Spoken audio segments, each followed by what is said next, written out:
মাথা রেখে কেবল চুলের মতো ঘুমিয়ে পড়েছে। ওই ভেঙে যাবে গো, ভেঙে যাবে গো, ভেঙে যাবে গো, ভেঙে যাবে গো,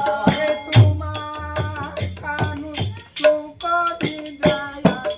ভেঙে যাবে গো, তোমার কানু